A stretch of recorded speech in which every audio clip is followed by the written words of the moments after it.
Um, oh, I'm seeing names that and faces that I know, which is great. So I'm Sarah Lewis. I'm with UAF Cooperative Extension. My district is the Southeast District, but for this particular topic, I work statewide.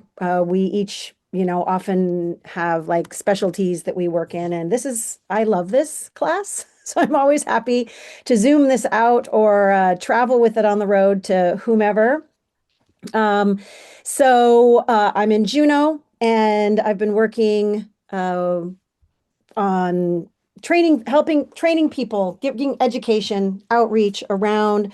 First, it was the cottage foods exemption until about 2 years ago, and now the homemade foods exemption. And so I'll go ahead and, since we have limited time, I'll go ahead and share my screen. Does that look good, Claire? Can you see Look, it? looks great. Awesome. All right. All right. So I am presenting on the Alaska homemade foods exemption. Um, First, before I get started, what I like folks to do is think about a product, one that you already have in mind, one that you already make, or just grab one of these. If this is something that you're coming to just out of general interest, pick one of these that you see here on the screen and think about, is this product and its ingredients allowed to be sold as a homemade food? Is it potentially or non-potentially hazardous? And who can you sell this product? Who can sell it and who can you sell it to?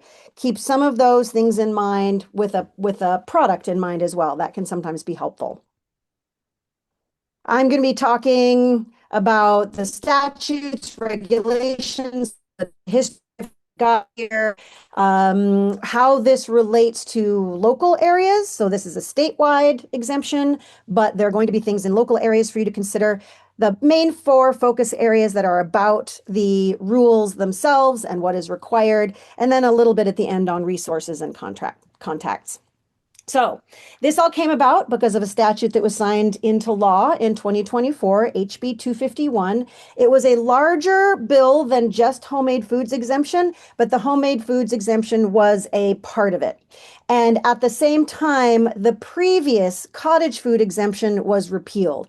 So that's why I'm really trying to get people to say homemade food, because it really is different. It's much wider in scope than the previous cottage foods exemption. But of course, cottage food is a pretty standard term that a lot of people use.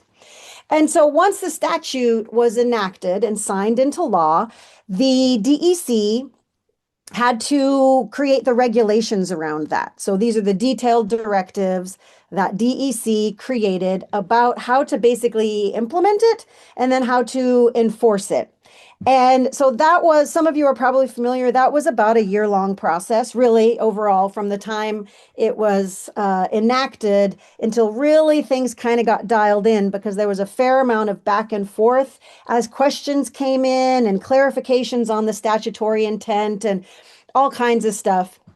It's pretty solid now in terms of interpretations of it and statutory intent. And I'm not with DEC, I'm with the university, so I'm entirely outreach. And so my goal is to stay up to date on if there are any changes or any new sort of, not so much changes, but in new interpretations or nuances of it as we all kind of settle into it over the years. And so I'm in good communication with DEC about that. So they let me know if there's, a particularly interesting question that came up recently or things like that. Largely, I tend to be the main person who does outreach and communication and education on this subject because DEC really doesn't have a whole lot of people who can take the time to do that. And so they will often refer folks to me for these questions now. And so I often do phone consultations and things, and I try, first of all, to send people to those regulations, which is really just a website. It's a website that DEC put together. Probably quite a few of you have been there, but it's big. It's long. Even though there's only a couple of pages, there's terminology that can be confusing. So I'm very happy to work with people to help them understand that for their situation. So the homemade food exemption is DEC's published information how you can produce and sell food that's made in a home kitchen or in an uninspected leased kitchen. And if you follow certain rules, you are exempt from DEC permitting or inspection.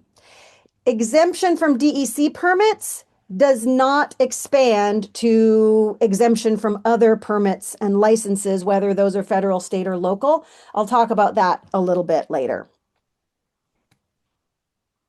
So local jurisdictions, the statute allows cities, boroughs, military installations to create their own rules around this if they have a health department. And it used to be that Anchorage did have, they had extended their cottage foods regulations through even after the homemade foods regulations had been enacted, just until they were more comfortable with it. But they have now repealed their previous cottage foods. And now everybody that I know of, meaning all the cities and boroughs, et cetera, now align with the state requirements. So I no longer have to say, well, if you're in Anchorage, then you need to follow these other rules. Everybody is basically under the state regulations and rules now. But if you go down to the final bullet there, that doesn't mean that markets, third-party sellers, and food hubs might have some of their own rules that you need to follow. And they may be more stringent than the state regulations. So you need to pay attention to that. And also state and local business licenses, sales tax registration. If those are required for other businesses in your area, they are required for a homemade food business as well. It's not exempt from, as well as things like planning and zoning. So thinking about local codes that have to do with where businesses and what types of businesses can be done in certain areas of a community, those are all still things that would need to be followed even by a homemade food business. I'm going to really quickly look at chat just to make sure. Okay. Because if anyone has questions, I will go to them. Oh, someone's pies. Woohoo! Okay. Um, awesome. There's, it's around of the statute and the regulations, or the statute felt is pretty broad, is relatively, some of the things are not clear. And so really there's only one thing that you really need to know the definition of, and other things are more guidelines that are less clear cut. So the clear cut thing is what homemade foods are. And I'll just restate it again. Food products that are produced in home kitchens or uninspected, leased, or privately owned kitchens. So you don't have to cook in your own home kitchen. If there is another local community kitchen that is available to be used, you could also potentially use that, whether it's leased or maybe it's a friend's kitchen. You can go ahead and use different kitchens. And these products can be sold in Alaska without a food permit or inspection. But what's a home kitchen? Well, that's where it gets a little bit vague or extremely vague.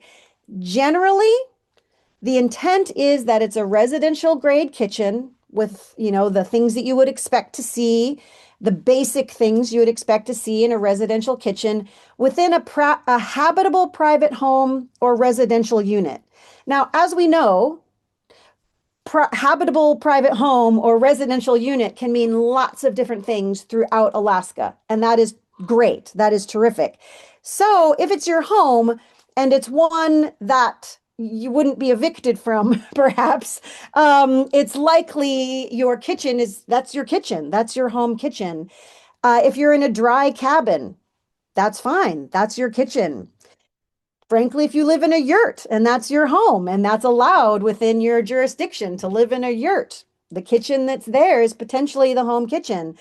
So, but the thing to really think about is that line that I have down there at the bottom is that homemade means something to consumers.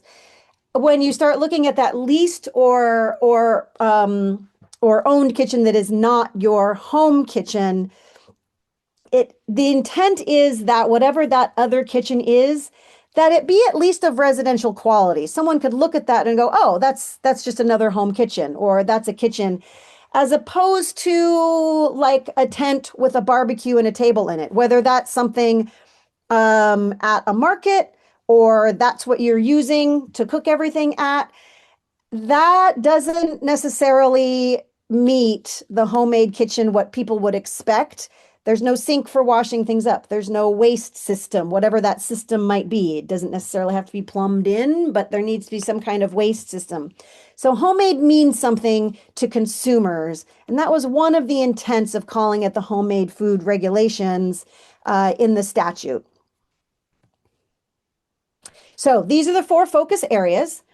I'll talk about the products they're allowed or not, levels of food safety, meaning potentially or non-potentially hazardous, and based on that, the selling methods, and then the required consumer and producer info, and that has to do with signage and labeling and things like that. So I like to start with the products and ingredients that are not allowed because it's actually a pretty well-defined and kind of short list, which is great.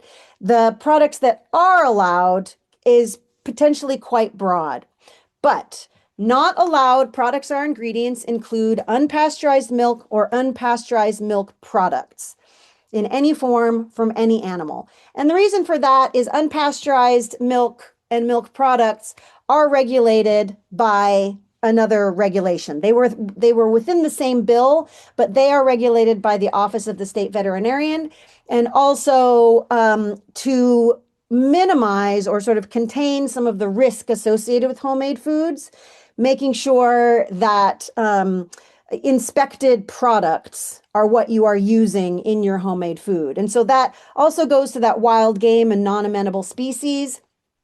There's obviously sales of those, hunting, subsistence, sales of those are regulated by Fish and Game and other parts, other laws and statutes and things.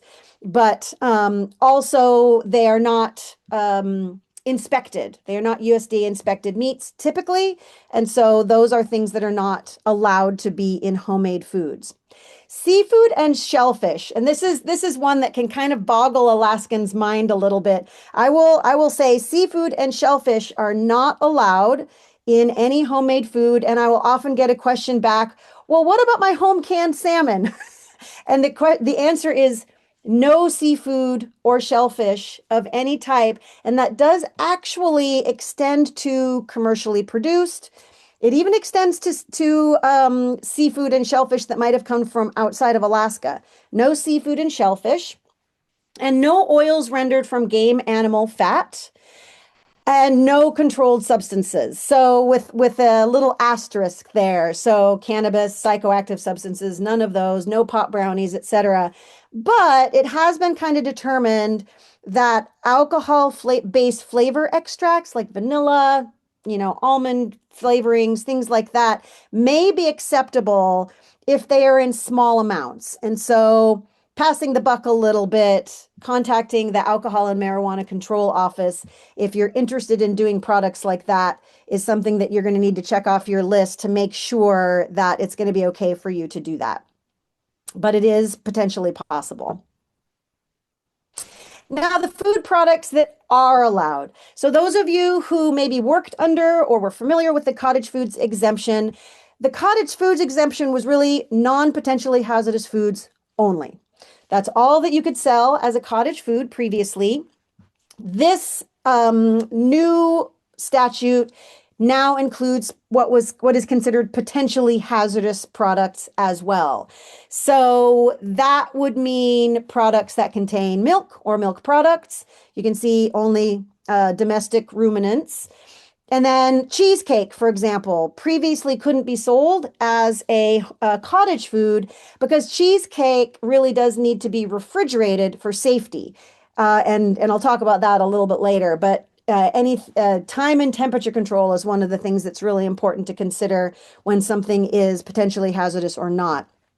Meat or poultry can now be included in your homemade foods. They couldn't previously, but the caveat for that is They must be produced under USDA inspection or under a USDA regulated exemption. So what does that mean?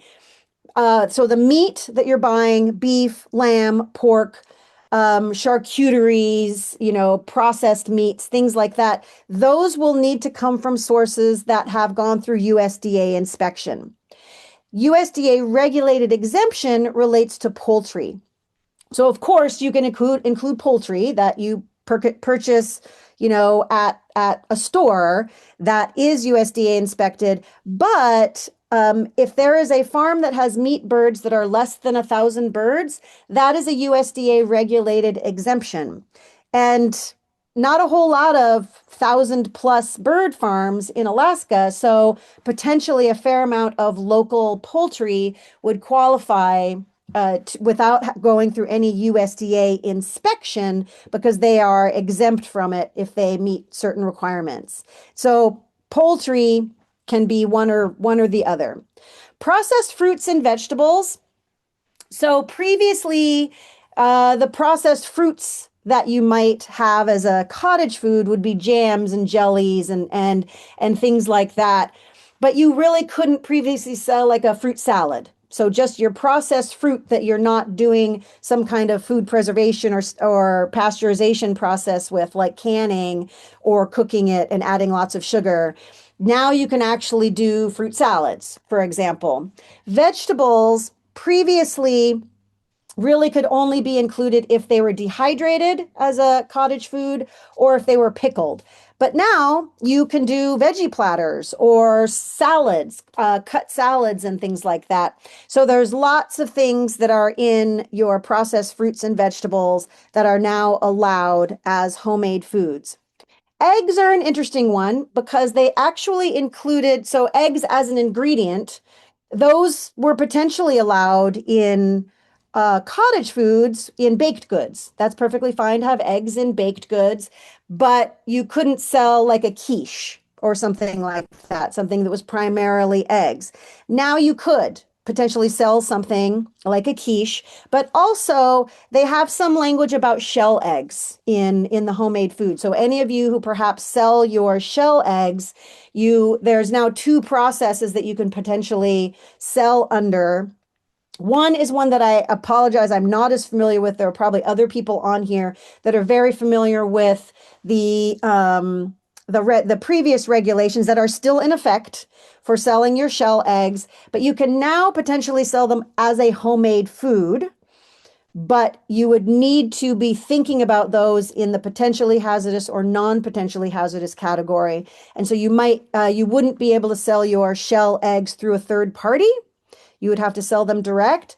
Whereas the other process to follow for selling your shell eggs that are uninspected from an inspected farm, if you wanted to sell those through a third party, you'd still need to use the other process. So, but there's now two routes that you can do that.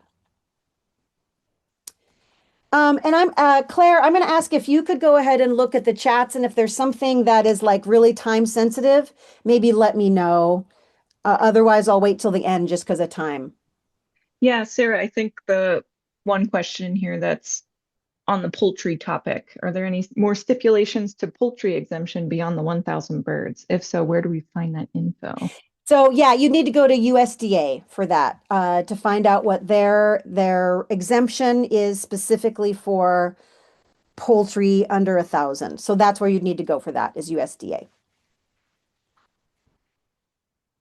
And then the other two, I'll wait till the end because they're more Awesome. broad Okay, allowed. awesome. Thank you very much. I appreciate it.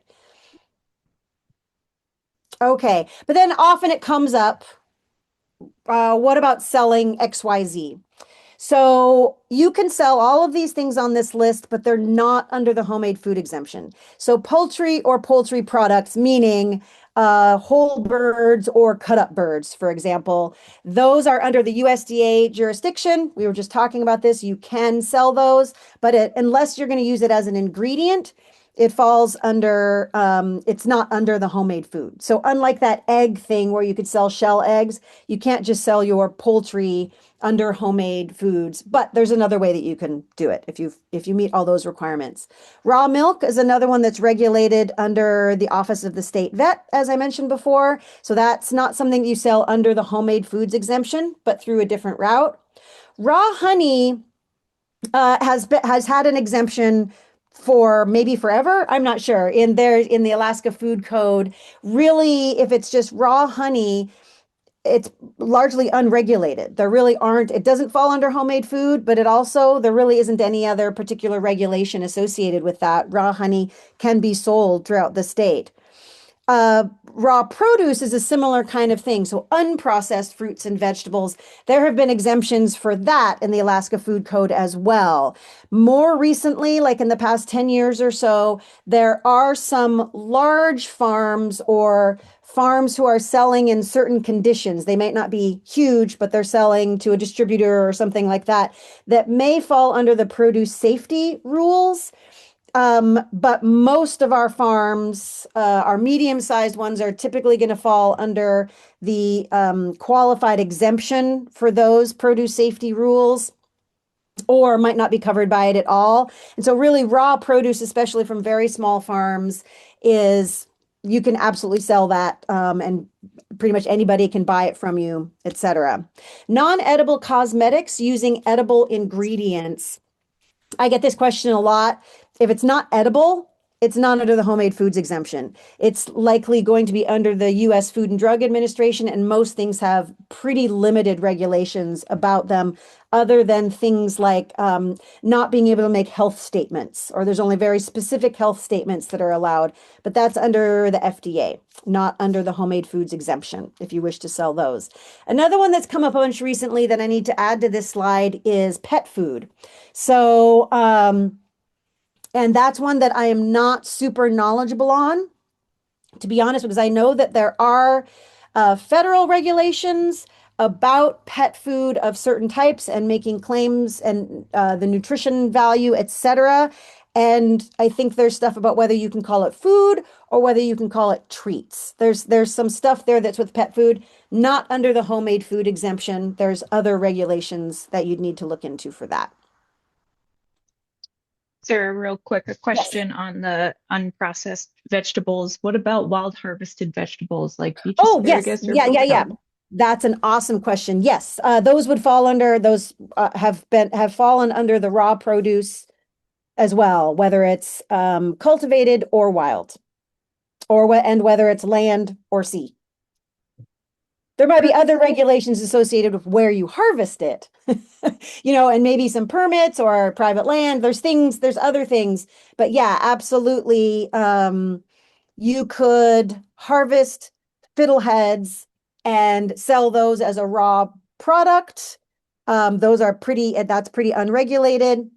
But if you were to turn those into refrigerator pickles, then that would fall under the homemade food. All right. And so the levels of food safety, this is a big responsibility of the food producer to know whether your food, or if you have a wide variety of foods, whether they fall, which of these categories they fall under. So I'm going to explain these a little more. Very generally, non-potentially hazardous foods are those that don't require time or temperature control to be safe. So because of and I'll talk about their chemistry and things like this, they are low risk of harmful bacterial contamination. Potentially hazardous foods, on the other hand, are those that you really do need to keep at a specific temperature, either below 40, so refrigerated or frozen, or above 140, hot. Or if they are at room temperature, they can only be there for a certain period of time, 2 to 3 hours, for example, before they become a risk for harmful bacterial contamination. And so those are the two categories. And here's a little bit more information about them. So non-potentially hazardous foods are those that are going to be high acidity or low water activity, or both, perhaps. So high acid foods, So if you look at the pH scale over here, 0 is high acid, 14 is strong alkali, and 7 is neutral, that's pure water. And really, pretty much everything we eat is acidic. We do hear things about like alkaline diets or whatever it is. That's a totally different thing and doesn't necessarily relate to the actual chemistry of food. It has to do, it's a diet issue, but pretty much everything we eat is acidic. But we have to put it in these two categories of high acid foods or low acid foods based on what microorganisms could move in and whether those microorganisms are potentially unsafe or make the food dangerous. So high acid foods are those that the pH is one in which molds and yeasts could grow. So if you kept it at room temperature for a period of time, for a long period of time, what you're worried about is that it's either going to ferment, maybe into alcohol or into some version of alcohol that you do not want, or it will mold. And so what's important to know about that is, of course, those would potentially spoil your food if you're not doing that on purpose, but molds and yeasts are not universally harmful to humans. There are allergies and sensitivities, of course, to molds and yeasts, but they're not universally harmful. They are spoilage microorganisms. So the other um, characteristic is water activity. And water activity is different from water content or moisture content. That is actually a measurement of how available the water molecules are for microorganisms to drink, basically, because they need water as well. And so the lower the water activity, it typically means that either water has been removed through dehydration or drying, or the water molecules that are still there are bound up with sugars, acids, pectin. It's like all of that water is being used within the product. And so a good example of this is jams and jellies. We do not think of those as a dry product, but because of the sugar and the pectin and the acids, the water is not available to microorganisms to then live and thrive and reproduce, etc. So there are some products that are a mix of high acid and low water activity. So the foods that are naturally high acid are berries, most fruit. Those are naturally high acid, and rhubarb is actually a naturally high acid vegetable. The foods that are naturally low acid are most vegetables, with that lovely rhubarb exception, and some fruit.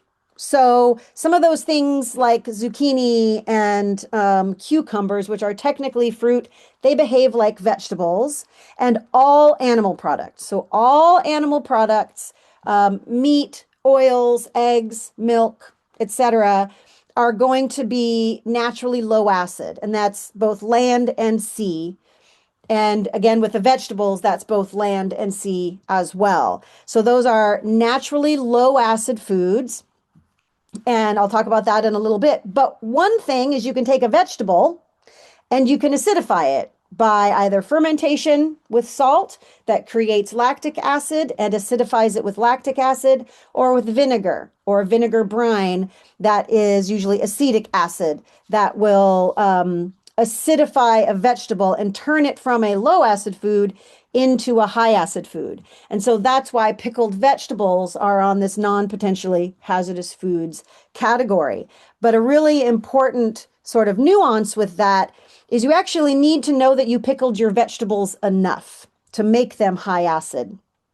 And because it is the producer's responsibility to know if they have a non-potentially hazardous food or a potentially hazardous food. And there is some possibility of creating a very lightly pickled vegetable that maybe doesn't bump its way up.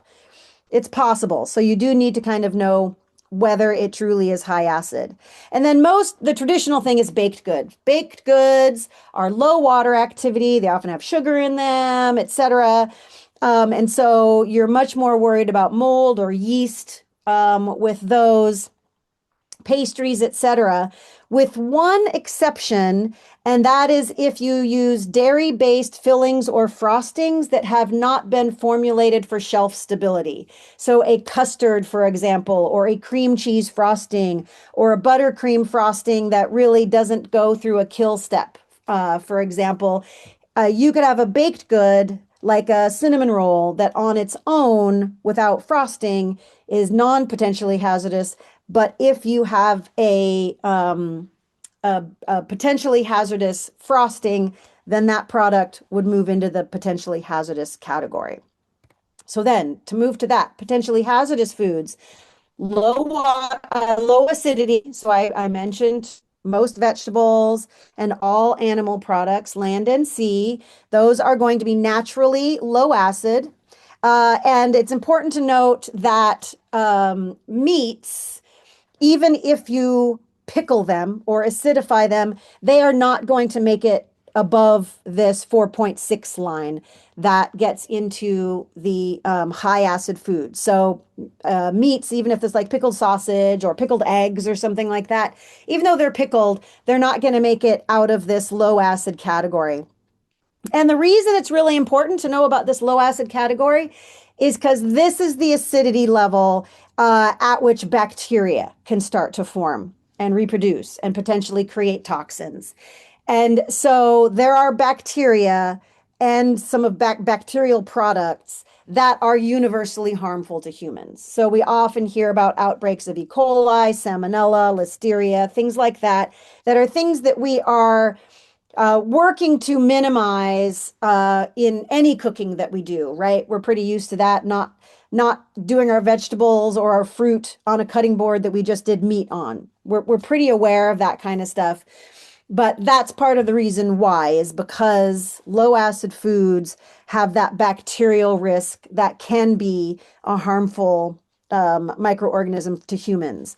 And then the other side of that is the high water activity. If there's a lot of water, free available water in a product, that's also going to be more inviting to bacteria, and they're going to be able to reproduce in that. And so milk products and cheese, meat, poultry, and products, vegetables, some fruits, like I mentioned. So for example, like I said, zucchini. And then fruit juices is one that we need to be aware of as well, because even though fruit and berries are naturally high acid, when you use their juices and then perhaps even add water to them or just increase their water activity, you can actually get a fruit juice that bumps below this line of the 4.6 pH and becomes a low acid, high water activity product. And so that's one to pay attention to. Another one that is in there that I should probably add to this because it's always a question, kombucha. Kombucha is in a similar category as fruit juices. So depending on how you make it, depending on what it's made from, it could be high acid or it could be low acid. You would need to know that to know whether it's non or potentially hazardous. Any time sensitive questions? I don't think so. Great. I'll keep moving forward. So how do you determine the level of food safety hazard? For the pH test, so determining whether something is high acid or low acid, the best way is a digital pH meter. Especially, and I recommend that people get a digital pH meter if you're going to be doing acidified foods, especially. So if you're doing barbecue sauces, pickles, vegetable pickles, etc. Even fruit pickles if there's vegetables in it. So like if you make a chutney or a tomato salsa, but it's also got peppers and onions, those types of products, you really should have a digital pH meter. Another thing that you can do is go down to this bottom point here, which is previously tested recipes. So the Cooperative Extension and the USDA, there are actually quite a few recipes of pickles and chutneys and salsas that already have been tested to make sure that they are reliably high acid. So you can start with those or just entirely follow those. But if you do any tweaking to them, like reduce their vinegar or add sugar or change the ratio of different vegetables to each other, then you do need to get into getting your own pH meter to test those. If you're doing pickles and things like that, and you've done pH meter testing on your product, but maybe you tweak it just a little bit, a pH test strip is a good start to kind of know whether it has moved a whole lot. But really, pH test strips don't give you a number. And if that test strip comes out as being pretty close to that 4.6 mark, you're going to want to get a digital pH reading as well. If you don't want to have your own meters and do your own testing, the state lab in Anchorage, you can send things to them. They have a process for sending samples of your products to them. And I think it's $25 to $35 per test. And it does take a little while, especially if you're talking about, shipping and everything. So maybe that's fine for one or two products that you have. But if you start doing more than that, it will end up being more cost effective to get your own digital pH meter. If you're in Kodiak, I feel like I saw a name of someone who's in Kodiak on here. They do have a food lab there, but it is not necessarily widespread publicly. But if you're in Kodiak, that might be a possibility that they're able to do some testing for you there. And that's especially important when it comes to the water activity test. So there are going to be some products that you need to get a water activity test. So previously tested recipes tend to be most of your baked goods. Um, Lots of baked goods that have been sold, in farmers markets for time immemorial, basically. And so you could start with one of those, but if you were to do something like add cheese to something, you might need to get a water activity test depending on when during the process you add cheese. So that gets into some nuance there. But there's also, for those, if you need to get a water activity test, you would need to send those to the state lab in Anchorage to be done because that's a piece of equipment that's just too expensive for home use and requires a level of expertise to use it. Another example of something that is good to have a water activity test for. I'll give two examples. So dried pasta. If you are making dried pasta that includes eggs and there's no kill step and you dehydrate it so that it can be rehydrated into, spaghetti or whatever, that's something because of the animal product that's in it and no kill step, you should get a water activity test for that to make sure that you are dehydrating it enough so that it is not a bacterial risk. Another one that's been coming up a lot recently is freeze-dried meats or freeze-dried products that have eggs in them that haven't been cooked. Things like that.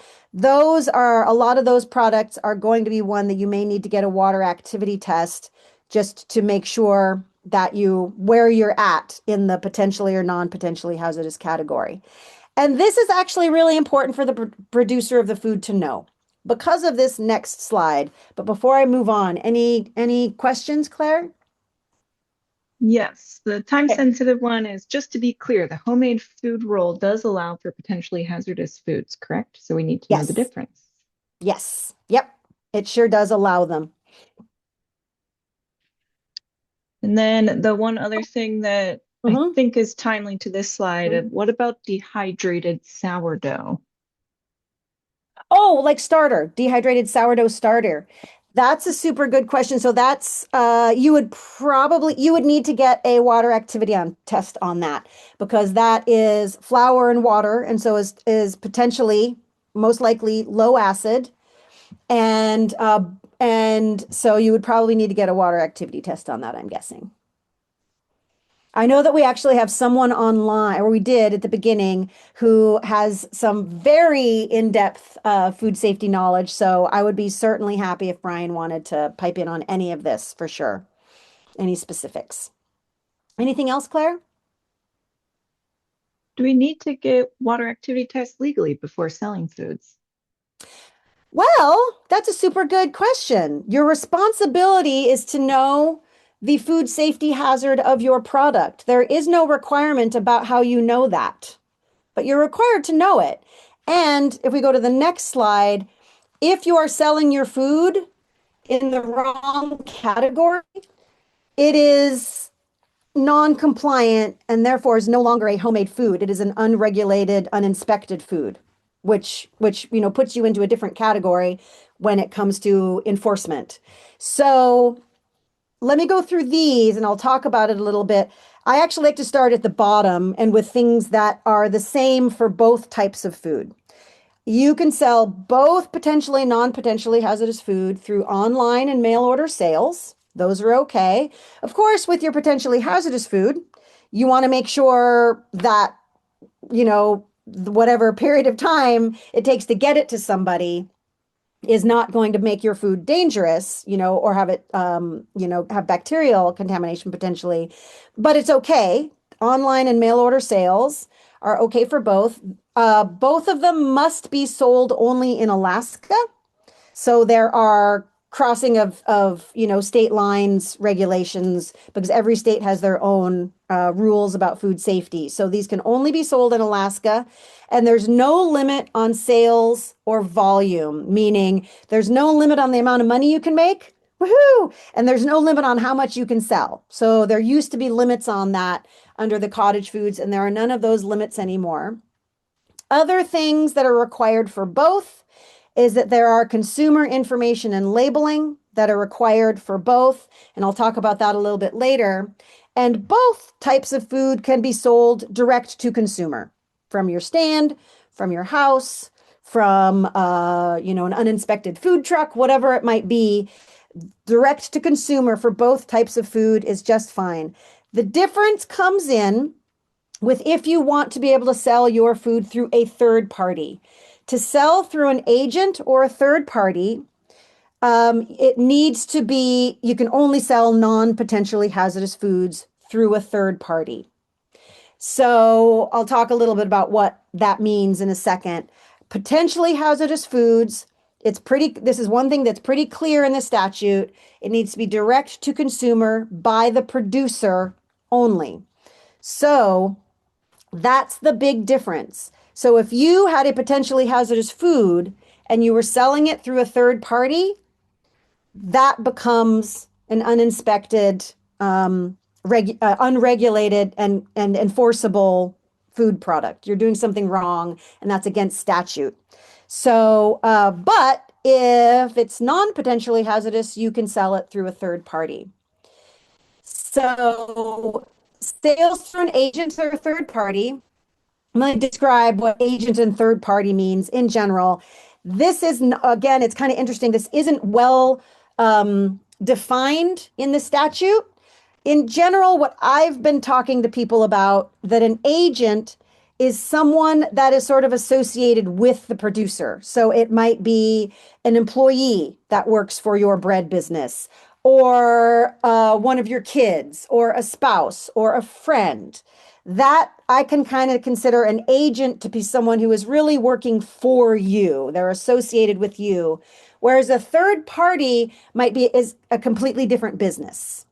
Whether it's a completely different homemade food business that you're sharing table space and they are selling them for you, or a restaurant, or a grocery store, or a market of different types. That's a completely separate third party. And kind of knowing the difference between those is important when it comes to how you make an arrangement with that agent or third party. If it's an agent and they work for you, you can just say, this is how you have to sell it. Make sure that they have the signage up, all that kind of stuff. But if it's a third party, you have less control over what they do. So it's a really good idea, and I'll talk about this in best practices, but it's a really good idea to have a written agreement with them. So it's very clear what they need to do on their end, so they're not screwing up the quality of your food, but also potentially making it no longer a homemade food because you've fallen outside of the rules. So so potentially hazardous foods only. That's all you can sell through an agent or third party. And then like I talked about, a business arrangement with an agent of the producer or a third party vendor who sells the food to a consumer. Okay, but then a lot of people will go to the online DEC site and you'll see this thing that says wholesale, retail, and consignment sales are not allowed. And that becomes very confusing for logical reasons. The reason is that those terms, wholesale, retail, and consignment, are specific to inspected retail commerce. So if you've got an inspected business, it's you're inspected by DEC, you have to get permits for that type of food, etc. Then those words mean something.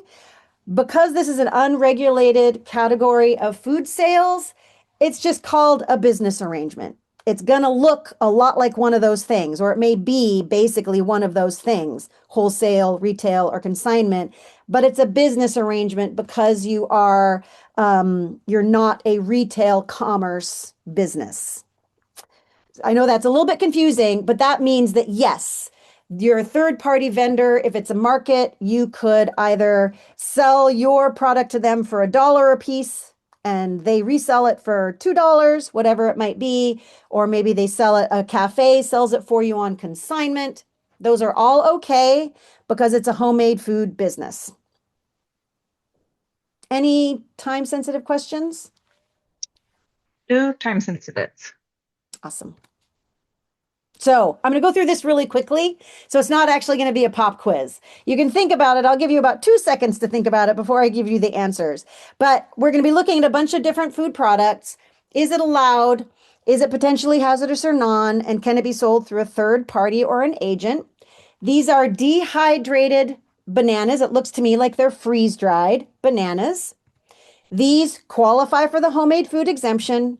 They are a non-potentially hazardous product, and they can be sold by the producer, an agent, or a third party. This is I think it's a veggie burger. So assume there's no fish on this, but it's got processed vegetables on it. And so it qualifies for the homemade food exemption, but it is a potentially hazardous product, so it can be sold by the producer directly to the consumer only. Kombucha. So a little bit of a trick question, but I kind of gave you the answer earlier. It does qualify, but you have to find out for sure whether it's non-potentially or potentially hazardous. And how you sell it depends on what the test results are for question 2 there. Standard. This is your classic. Qualifies, non-potentially hazardous. So all 3 ways of selling it. Vegetable soup. Or this maybe it's beef vegetable. Again, assuming there's no fish in it. So this qualifies for the homemade food exemption, but because of potentially meat and processed vegetables, it's potentially hazardous, so it can be sold directly by the producer only. There's different ways that you could sell this. You could sell it hot, straight from the cauldron. You could sell it refrigerated, so kept below 40, and maybe someone heats it at home, or you could make this and sell it frozen. But it would still be a potentially hazardous product, and it would need to be sold directly by the producer to the consumer.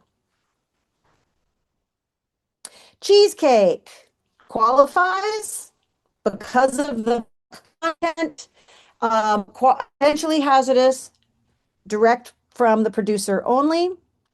Classic qualifies, non-potentially hazardous, can be sold in all the different ways. Shrimp scampi, seafood, does not qualify for the homemade foods exemption. Separately regulated ingredient. So anything with seafood in it cannot be sold as a homemade food. Cut vegetables, salads, ready-made salads and such. This is one of my favorite ones because I personally love these. And these do qualify for the homemade foods exemption, but they are considered potentially hazardous, can be sold by the direct by the producer only. Jams or jellies, classic market fare, qualifies, non-potentially hazardous, can sell it both ways.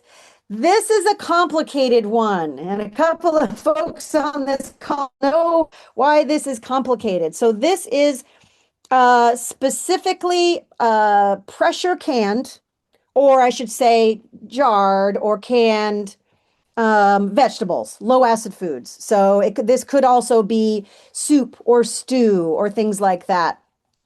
Um, right now, under the regulations, these do qualify for the homemade foods exemption, and they are actually considered under the non-potentially hazardous category because if you process them correctly, they are technically shelf stable. They do not require time or temperature control.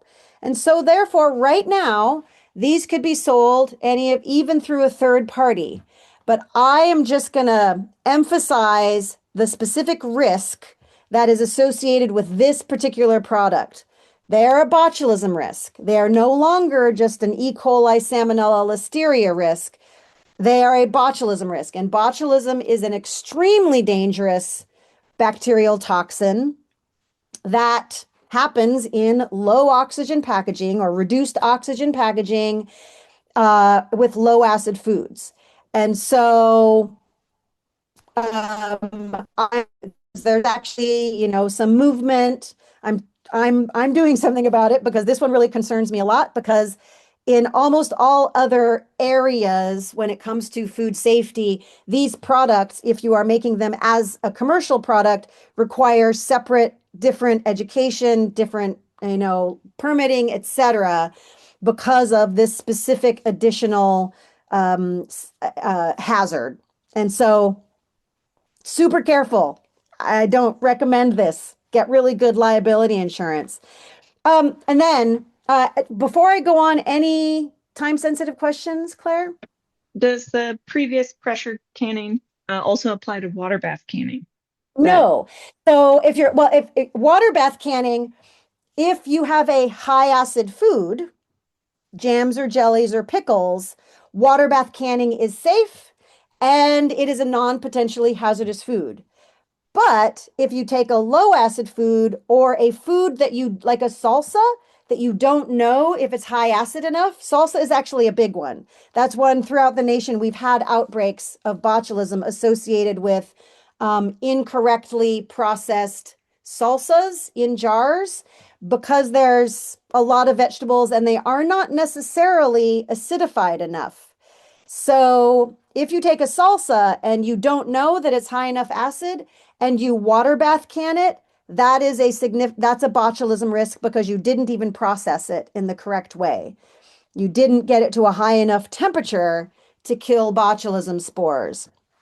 So, but jams and jellies, high acid, pickles that you know are high acid enough, those are safe to be water bath canned. And so water bath canning is absolutely acceptable, and those are a non-potentially hazardous food. Any others? Oh, you're muted. previous slide, I think this question refers to, wondering why salad would be potentially hazardous because produce isn't. Because you're handling it. Yeah, no, that's a really good question. You have to handle that salad. It has to touch counters. It has to touch knives. Things need to be washed. There's just even just hands. We're handsy and we spread things around on our counters, and especially in a home kitchen where it isn't being inspected. That's why. Okay, I know we're coming up on time here. So the consumer information is very important. So this is one that I really like to talk about a lot because this is one that not most, a lot of folks forget or they just don't do, or they word it differently and they're not really giving the consumer the information they need. There are some specific requirements for you to be considered, allowed to have the homemade food exemption that you must follow when it comes to your display signage and labeling.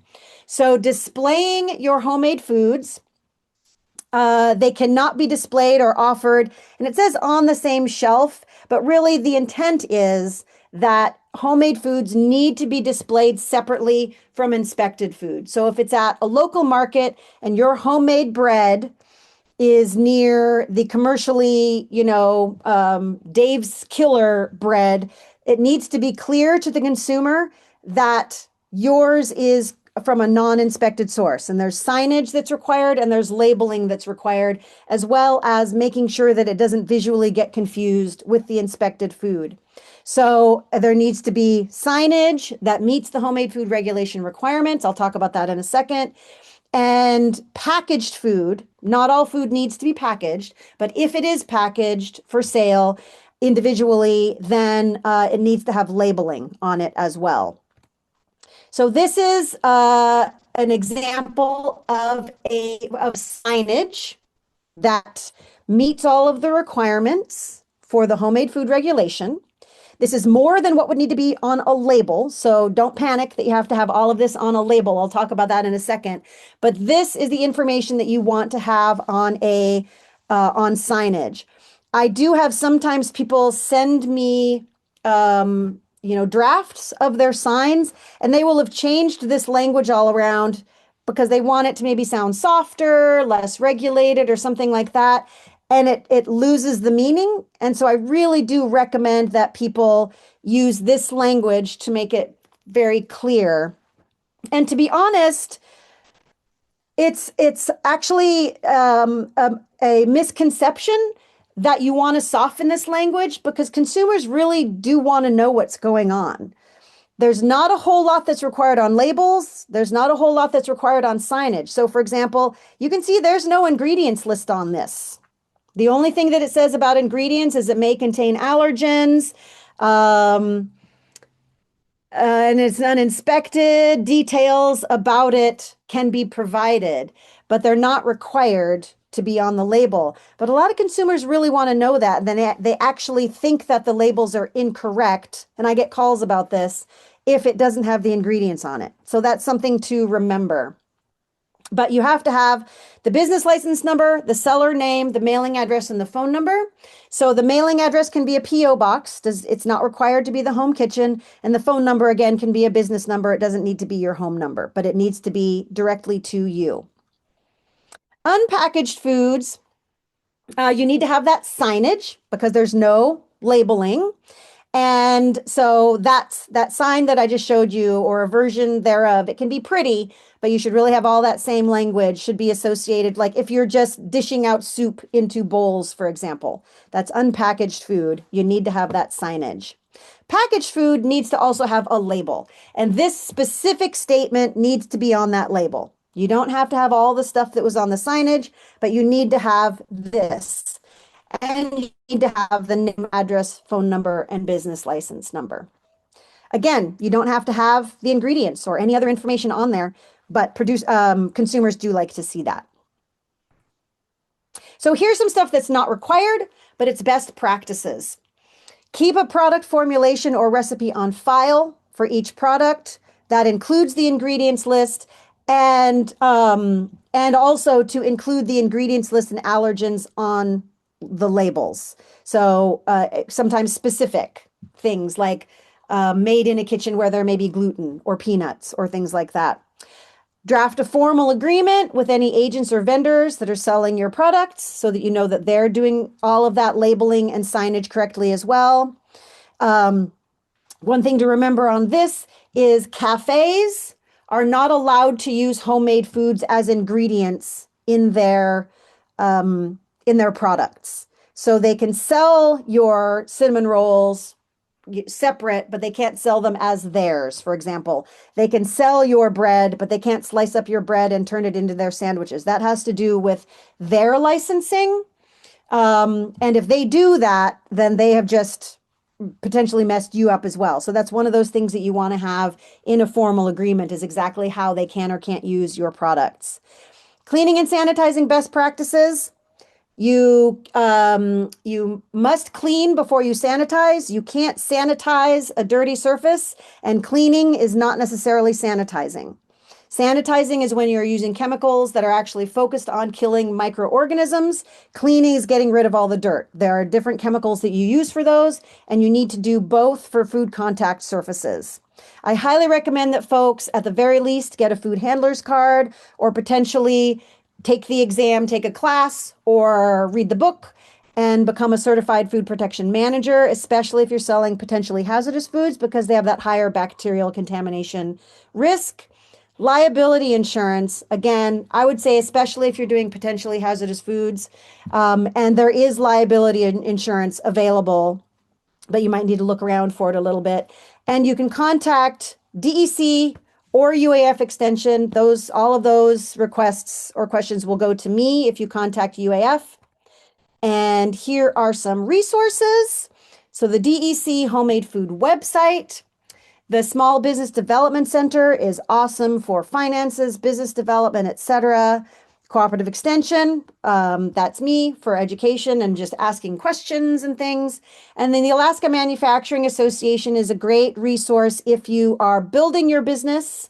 They really don't want to work with super small businesses, but if you can have a pretty big business now as a homemade food business. So when it comes to buying new equipment or upgrading your equipment or increasing your online sales, they're very interested in helping you with that.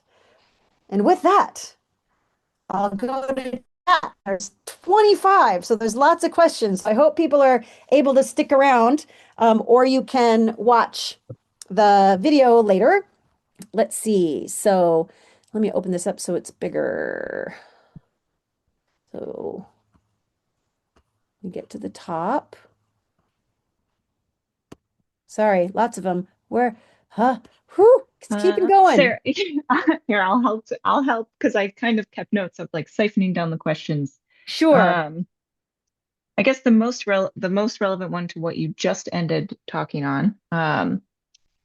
To clarify, under homemade food rule or law, do we need the food handler's card or is that a No, recommendation? it's a recommendation. So everything on that lasts or the this slide, best practices not required by the regulation or the rules. Yeah. Great. And then Okay. Okay, go ahead. um, for signage, you Hmm. mentioned the seller name and the business name.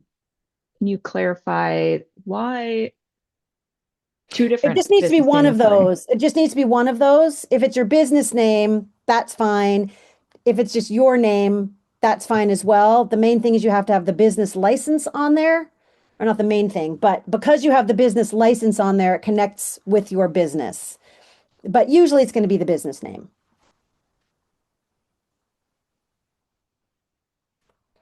So I see one here that's actually it's a long question from Cecilia. That's actually a really good question. Um, Portable burners on site. So here's a general rule of thumb to think about. At the very beginning, I said that homemade means something to the consumer. But there is a level of serving and a level of preparation that could potentially happen outside of the home kitchen. So a couple of examples are, for example, if you are making soup and you're going to be selling it at a market, it's up to you to make sure that you're keeping that soup cold, etc., to make sure that it stays safe. But that's part of the reason it's considered potentially hazardous. So either you have a way to keep it hot at the market, for example, and then you can serve it out into bowls to people. They grab a spoon and so forth. But then, for example, what if you want to do sandwiches? And you want them to be sandwiches that are, made to order. So what you need to do at home is you need to do all of that cutting and preparing. So you cut up all those tomatoes, put them in a container. You do all of that food preparation in a kitchen.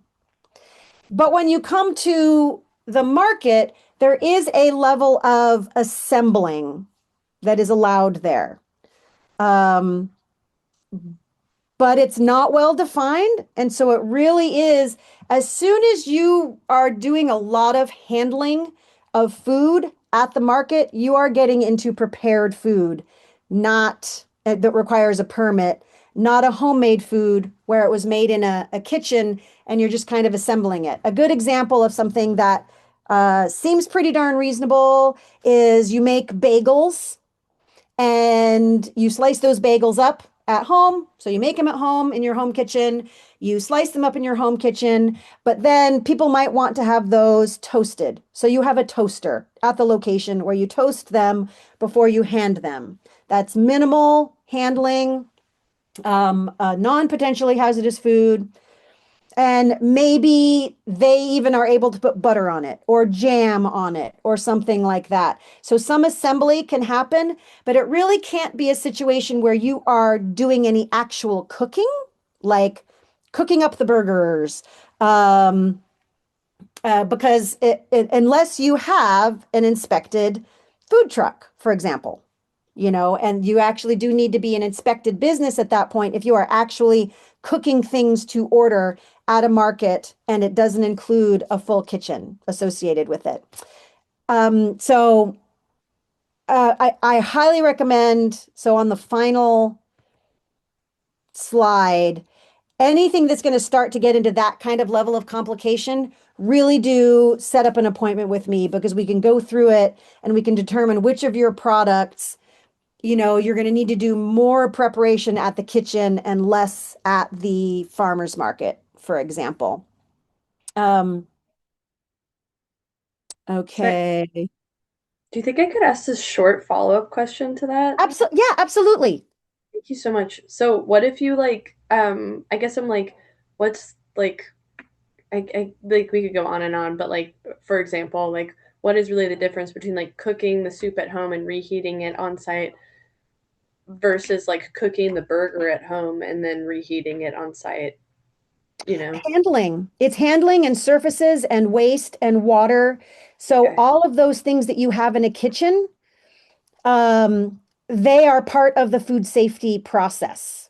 And if you don't have those, then the food safety risks are increased, right? The more that you handle something, the more surfaces there are that are not associated with the kitchen. So that's part of the reason, like for example, there are people who sell things at markets, but they have what's called what is it called? A concession kitchen. They actually do all of their stuff at a kitchen that's inspected. So we see people at markets all the time who are just grilling up their hot dogs or whatever they're doing, but their permit is associated with an inspected kitchen where they have to do all of their prep and their cleanup and all that kind of stuff. And so when you're not even working with an inspected kitchen, and then on top of that, you are going to a place that doesn't have the sanitation um, features or services, that's where you're just getting too far away from being a homemade food. Okay. So it feels like it's maybe one of those things where it's like you know it when you see it, but like it since it's not so perfectly defined, it's like yeah, There I don't is, know. unfortunately, and I think DEC would agree with this, unfortunately, to a certain extent, yes. And it's up to the food producer and seller, the homemade food business, to make sure that they are following the regulations. And if they start pushing it too far, that's where markets come in a lot. So the regulators, the managers of the markets, tend to be paying attention to that kind of stuff a little bit more now, and either requiring folks to have a food service permit, or if they're under homemade food, that they're not, you know, um, preparing food at the market. So that's where that can be markets can often be the ones that are sort of helping define that based on their level of risk. Thank you. Yeah. Let's see. Wild harvested vegetables. Okay, herbal tinctures. If they're eaten, then yes. If they are, obviously, if they are consumed, and if they are alcohol based, then you may need to talk with the alcohol folks about that, depending on the amounts, right? If it's something that's in an alcohol, whether it's a flavoring or a tincture, but then you're also under some of those regulations about health claims as well under FDA. So you'd need to look at both of those. So you could put, oh, Yeah, so Jen answered that. That's awesome. I think though they might actually fall under the homemade food, but you definitely need to be doing that other stuff as well. Oh, there's a market manager. Yes, I would say yes. My answer would be yes. Please monitor your vendors. That would be awesome. That would be really helpful. Um, yeah, dehydrated sourdough. We talked about that a little bit. Yeah. So I'm sorry, I'm scrolling through. I apologize. Tri-tip sandwiches sold cooked on site. What's needed? You cannot cook them on site. You can cook everything at the home kitchen, um, and assemble on site. Can you do free hot dogs once a month legally? So so there are a few things. So if it's a fundraiser, for example, you're typically going to need to get a temporary food service permit, even if you're selling things for free. Um, so hot dogs are actually a pretty easy, relatively easy one that if you can find a concession kitchen, you can potentially do that, but it would have to fall under the homemade food regulations, even if you're doing it free, or it would need to be a temporary food service permit. So yes, a market could purchase non-potentially hazardous foods from a homemade food vendor to resell. And so, yes, that's accurate as long as you follow all the rules associated with consumer education and et cetera.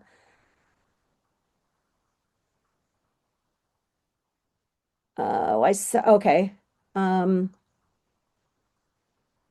Oh, I answered that hopefully well enough, but I'll do it again. No, restaurants, permitted food business cannot use homemade foods in their even a barbecue sauce in their recipes.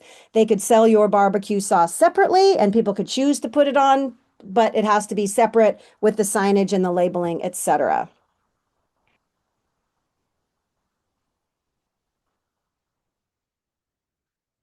Yeah, thank you, Brian, for the info about allergens. Yeah, and the signage is just the sign at your either wherever that product is being sold. So it could be one sign for your stand, or it could be a sign for the shelf where they're offered.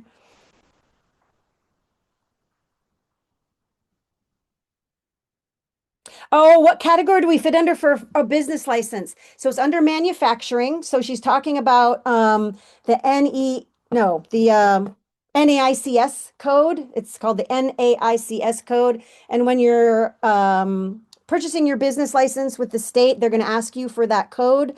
And when you go to that code, your mind is just going to boggle, but you will be under manufacturing.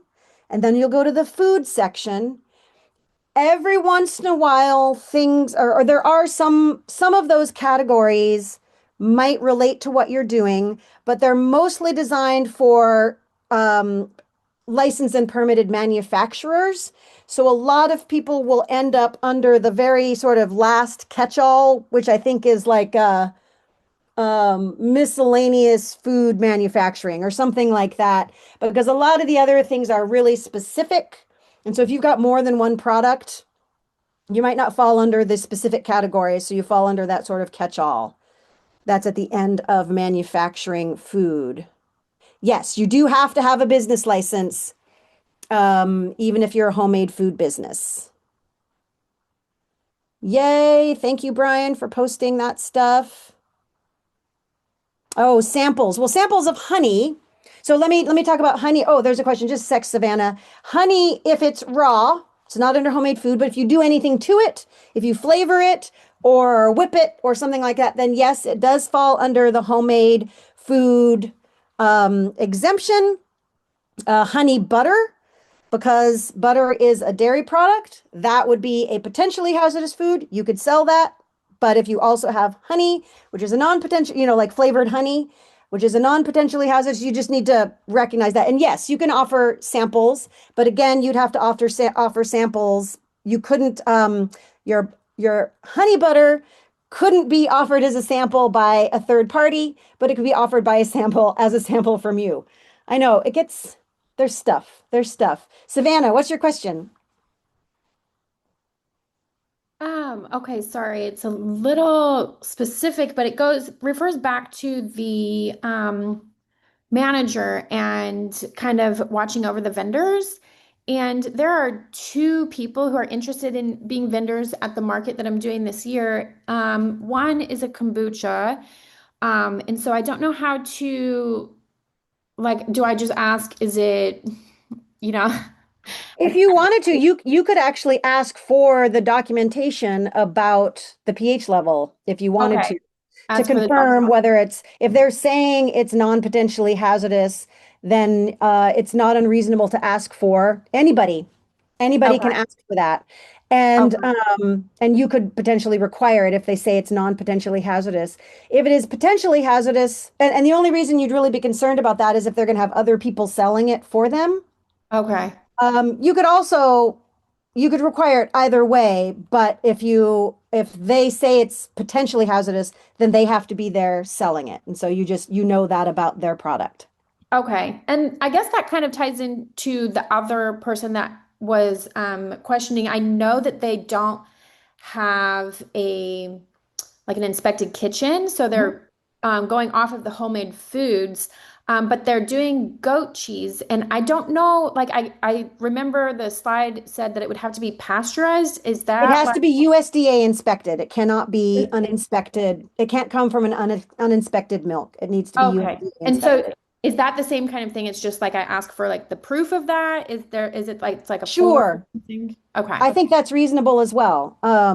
And if I were a consumer who regularly liked to purchase goat cheese, I would ask that question partly because I'm knowledgeable about the whole thing, but I would ask, so is this from raw milk or is this from and if it's from raw milk, I don't know all of the raw milk requirements and products from raw milk. Perhaps they are being inspected by the state vet, but that's a separate thing.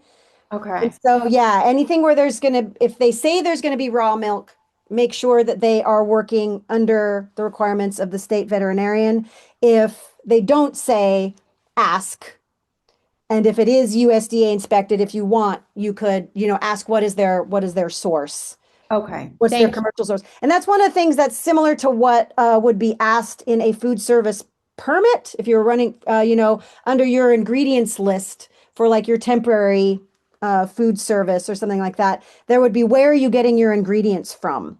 And that's not an unreasonable thing to ask for a market to make sure that everybody's doing things correctly. And they should have that information. Okay.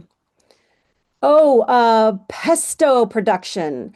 So, pesto, anything with garlic in oil is going to be a tricky one because that is also has a higher botulism risk than other things. And so, yes, there would need to be testing associated with that? That's a really good question because I know that even in food service, permitted, inspected food service, they are often not allowed to keep products um, that are garlic in oil based products. They usually they have to be refrigerated and they can only keep them for, a certain number of days. But that would be a potentially hazardous product. And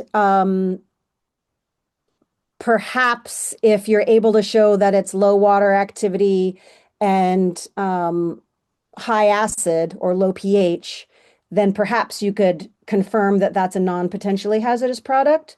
But if you did not do that, it would be assumed that that's a potentially hazardous product. Business licenses are required, I believe, everywhere except for there might be exceptions for reservations.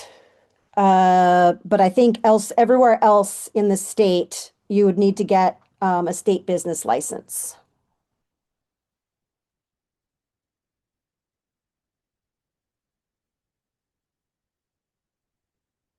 Oh, there we go. I think I got to the end. There's no more. Yay. But again, this little link there that is Sarah Lewis appointments. You can get on my schedule and we can have a phone conversation if you have a number of questions. And be sure to read everything that Brian has said in the chat because he's the guru. He's my guru.